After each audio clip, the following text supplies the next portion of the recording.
तो मलीर में कब्रिस्तान की जमीन ते कब्जे ऐं ॿिनि ॼणनि जी गिरफ़्तारी ख़िलाफ़ कोठाड़नि पारां एहतजाजी मुज़ाहिरो करे धरणो हंयो वियो आहे।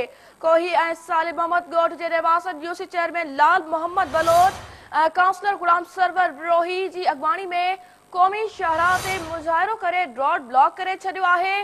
क़ौमी शाहराह ते धरणे सबबि रोड ॿिन्ही पासनि खां ट्रैफ़िक लाइ बंदि थी वियो आहे, जंहिं सबबि गाॾियुनि जूं कतारूं लॻी वयूं आहिनि।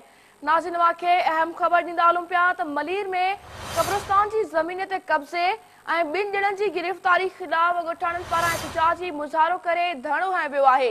कोही ऐं सालिम अहमद ॻोठ जे रहवासियुनि यूसी चेयरमैन लाल मोहम्मद बलोच काउंसलर गुलाम सरवर बिरोही जी अॻवानी में क़ौमी शाहराह ते मुज़ाहिरो करे रोड ब्लॉक करे छॾियो आहे।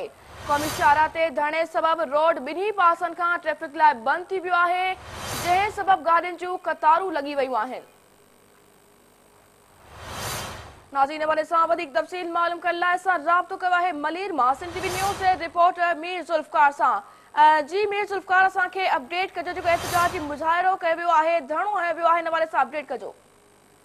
जी फराह तव्हांखे ॿुधाईंदो हलां त मलीर जे इलाइक़े खुई ॻोठ जे रहवासियुनि कब्रिस्तान जी ज़मीन ते कब्ज़े ऐं पुलिस शालती पारां गिरफ़्तार कयल ॿिनि ॻोठाणनि गफ़ार बलोच ऐं अनवर बलोच जी गिरफ़्तारीअ ख़िलाफ़ क़ौमी शाहराह ते जेको आहे एहतजाजी मुज़ाहिरो कयो आहे। एहतजाजी मुज़ाहिरो क़ौमी शाहराह मंज़िल पंप वटि लॻायो वियो आहे, जंहिं सबबि जेको आहे ठटे खां कराची ईंदड़ ट्रैफ़िक जेका आहे मुअतल थी वई आहे, समय गाॾियूं बीहजी वयूं आहिनि।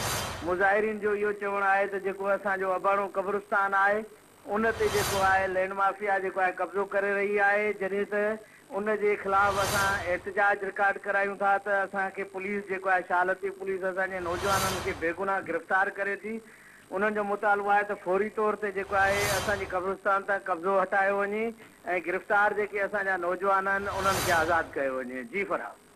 ठीक है मीर ज़ुल्फ़कार, वॾी महिरबानी अपडेट करण जे लाइ। नाज़रीन खे ॿुधायां त क़ौमी शाहराह ते धरणे सबबि रोड ॿिन्ही पासनि खां ट्रैफ़िक लाइ बंदि थी वियो आहे, जंहिं सबबि गाॾियुनि जूं कतारूं लॻी वयूं आहिनि।